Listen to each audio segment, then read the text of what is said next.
که چیرته یو ټیبل ولرو او غواړو چې هغه سورت کړو، مثلا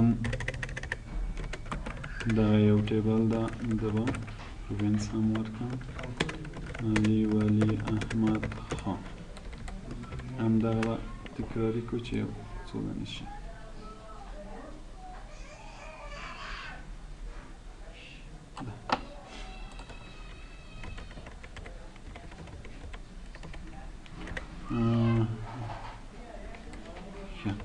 دغه نمرې کوم داسې کش کړو، ګوره بیا به څو راضیاتې شي.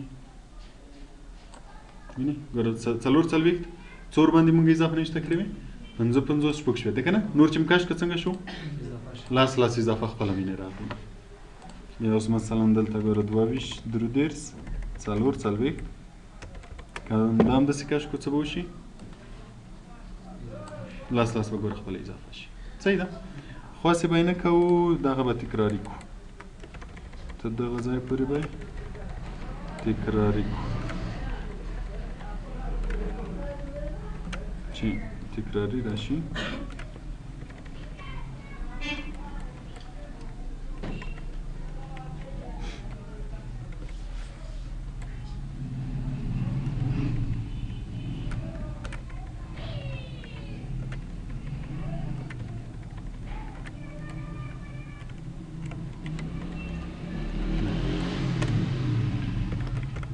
څو ولایته به هم نوشته کړو.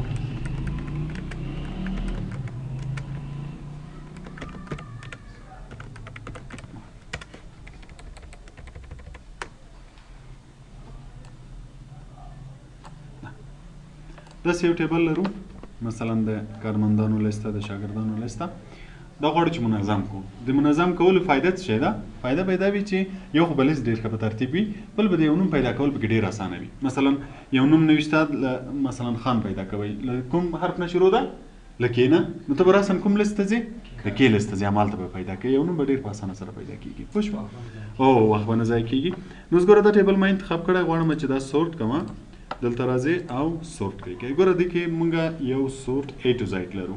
A to Z څه مطلب؟ اسینډینګ، له A نه تر Z پورې. او بلې څه شی ده؟ سورت Z to A چې ډسینډینګ راځي. پوه شوې؟ اوس زه دا کلیک کوم، ګوره دا به A نه تر Z اول به ټول A والا راشي، بیا وي بیا Z راشي. او که ډسینډینګ کې بیا به د Z نه تر A پورې راشي. پوه شوې؟ بل دلته مونږ سره کسټم سورت ده. کسټم سورت چې مونږ خپل په زړه باندې ورته وایو چې څرنګه مې راته سورت کړه. مثلا اوس ګوره په دې کې ورته وایي چې کالم، کوم کالم راته سورت کا؟ کوم کالم راته سورت کا؟ د نیم کالم راته سورت کا. دغه یو چې پکې څه شی دی؟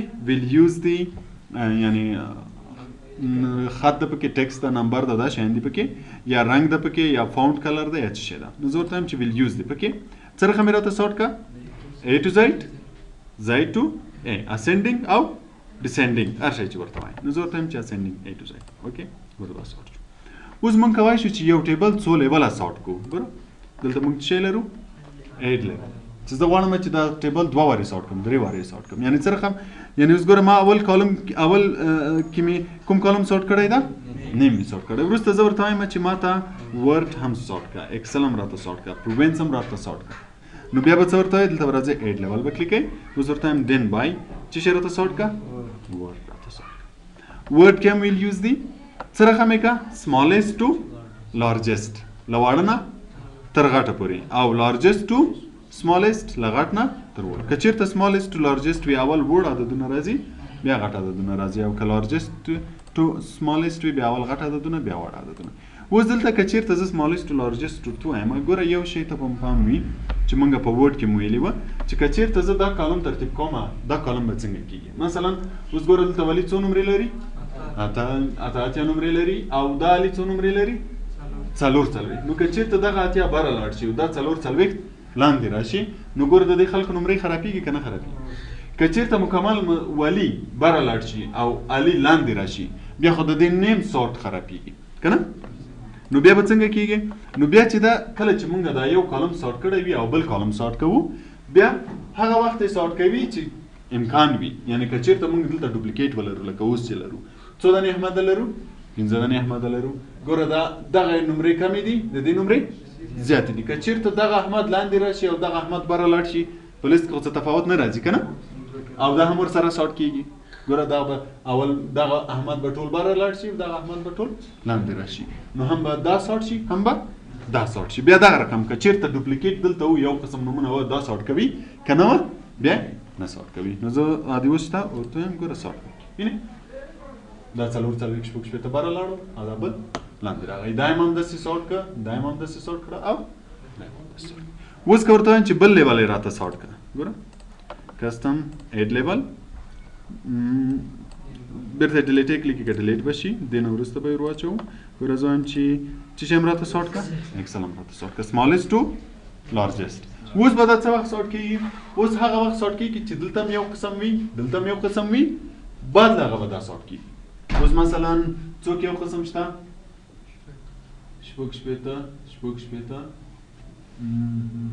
یو به پکې یو قسم کو دا به بیرته کینسل کړم ښه دغه به هم شپږ شپېته کړمه دغه به کم کړم 55 به کړم صحیح ده اوس ورته وایم چې سورټ یې کړه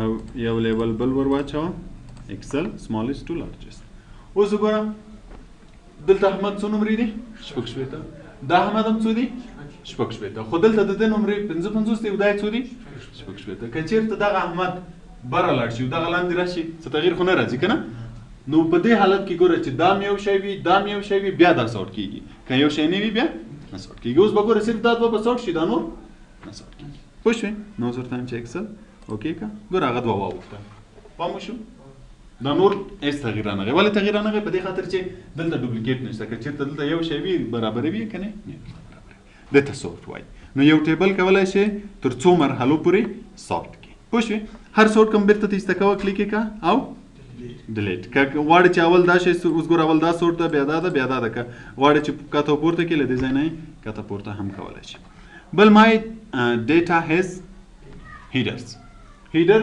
چې څه ته وایي دا عنوانو ته وایي اوس ګوره دا نیم له کوم حرف نه شروع ده له ان نه شروع ده نو دا ولې نه ساټ کېږي یعنې ګوره دا هم باید د ا نه وروسته راشي ولې نه ساټ کېږي په دې خاطر چې زموږ دغه آپشن کلیک ده چې زموږ ټیبل هیډر لري هیډر چې لري په هغه صورت کې په هیډر سره غرض نه کوي خو که چېرې هیډر نه لري بیا ته دا هم ایسته کوي بیا درته هغه هم ساټ کوي ان د چا نه وروسته راغی کې نه وروسته راغی پوه شوئ دې ته سورټ وایي په سورټ باندې پوه شوئ بل د فلټر فلټر څه مطلب فلټر څه ته وایي ها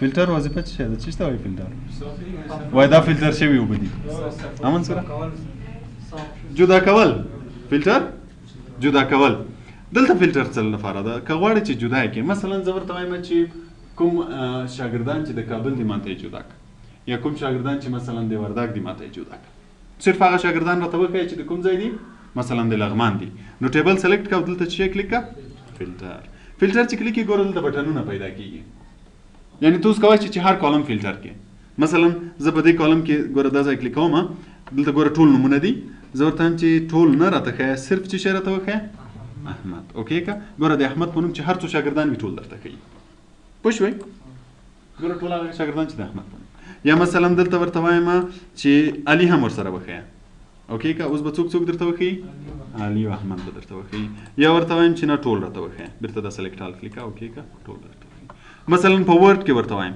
ورډ کې زه ورته وایم چې سلیکټ آل ټول مه راته ښیه هغه څوک راته وښیي چې څو نمرې یې اخیستې دي 55 اوکې که ټول هغه کسان به درته وښیي چې 55 نمرې یې اخیستې دي مثلا یو بل هم ورسره اضافه کوي وایم شپږ شپېته هم ورسره راته اضافه کوي ګوره هغه به هم درته اضافه کوي یا بیرته ورته وایي چې ټول به درته وښیي همداسې په هر کالم کې فلټریشن کولی شي مثلا په پروینس کې ورته وایم چې ټول مه راته ښیه څوک راته وښیه ګوره کابل والا به راته یا مثلا ورته وایم چې وردګ راته وښیه له چا سره له قندهار سره اوکې که اوس به وردګ او قندهار درته وښیي اوس کولی شي چې د دې تر څنګ دا نور هم ورسره ساټ کړي زه وایم چې صرف چې څوک وي احمد وي او د کوم ځای وي د قندهار او د وردګ وي نو اوس به څوک درته وښیي صرف هغه احمد به درته وښیي چې هم د قندهار وي هم د وردګ وي نو په یو وخت کې کولی شي چې هر څو کالم به سورټ کړي د څه په خاطر تر څو یو شی په اساني سره پیدا کړي سپیسیفیک ریکارډ پیدا کړي مثلا درته چې د فلاني ولایت کې بیا هغه کسان چې کامیاب وي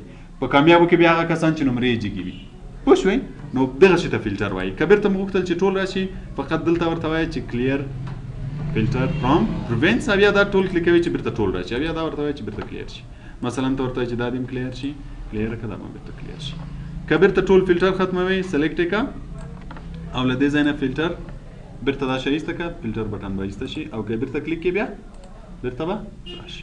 کلیر له دې ځای نه هم کولای شي کلیر فلټر، مثلا کوم یو فلټر کړی وي نو زه ورته وایم چې کابل، اوس که بیرته کلیر کوي له دې ځای نه هم کلیر کولی شي، یا بیرته اپلای کړي چې بیرته له سره اپلای شي. دې شي ته سورټ وایي، فلټر وایي. پوه شوې په فلټر باندې؟ دلته ګوره فلټر کې نور اپشنونه هم شته چې سورټ، دا سورټ شو ټو زایډ، لکه مخکې چې سورټ و هغه سورټ دلته هم شته. کلیر شو.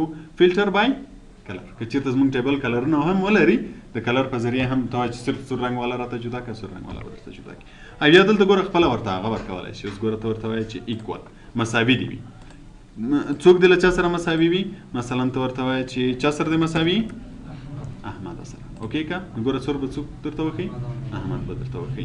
یعنې ګوره دلته په هغه کې هم ته سورټ کې ورته کولی شي چې خپل په خوښه ورته وایې چې ډز ناٹ ایکول ټو، چې مساوي نه وي، begins with شروع وي، او ends with ختم وي. مثلا ته وایې چې هغه نومونه چې ختم په زید وي، په ای ختم وي. داسې کنټینټ یا کوم حروف ولري، ته ورته وایې چې مثلا هغه څوک راته پیدا کړي چې شی ولري، ام حرف ولري، یا مثلا څلور ولري.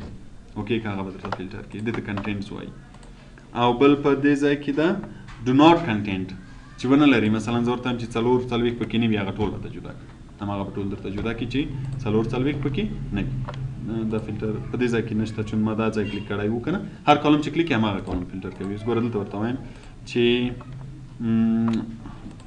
څوک راته وښایه، ایکول، چې مساوي وي له څو سره، څلور څلوېښت سره، یا ناٹ ایکول ټو چې مساوي نه وي. ډو ناٹ ایکول ټو مساوي نه وي له څو سره، څلور څلوېښت سره. اوس به څلور څلوېښت نه کوي، نور به ټول درته کوي. او که کلیر یې کړې بیرته به کلیر شي. نو ګوره دغه ټول د فلټر کنډیشنز دي چې څه رقم باید فلټر ورکړي. دا د خط لپاره شو، د ټکس لپاره، او دا د نمبر لپاره چې مساوي وي، مساوي نه وي، زیات وي یا مساوي وي، لږ وي او مساوي وي، بټوین په مابینځ کې وي، ټاپ 10 لاس له ټولو نه جګ راوښیه که نه، ابو ایوریج متوسط نه لږ جګ وي، متوسط نه ټیټ وي. دا ټول فلټر شو. پوه شوئ؟ فلټر په روزانه کارو کې ډېر زیات استعمالیږي. هر دفتر کې چې اوسئ فلټر ډېر زیات استعمالیږي. خو د فلټر لپاره کوشش وکړئ چې اول ټیبل سارټ کړئ. په دې خاطر اول دلته څه ورکړی ده، سارټ یې ورکړی، بیا وروسته فلټر ورکړی، چې اول ټیبل سارټ کړئ بیا فلټر کړئ، تر څو ډېر ښه منظم درته معلوم شي. پوه شوئ؟ دې شي ته فلټر وایي. پوه شوئ تر دې ځایه؟ نن درس همدومره.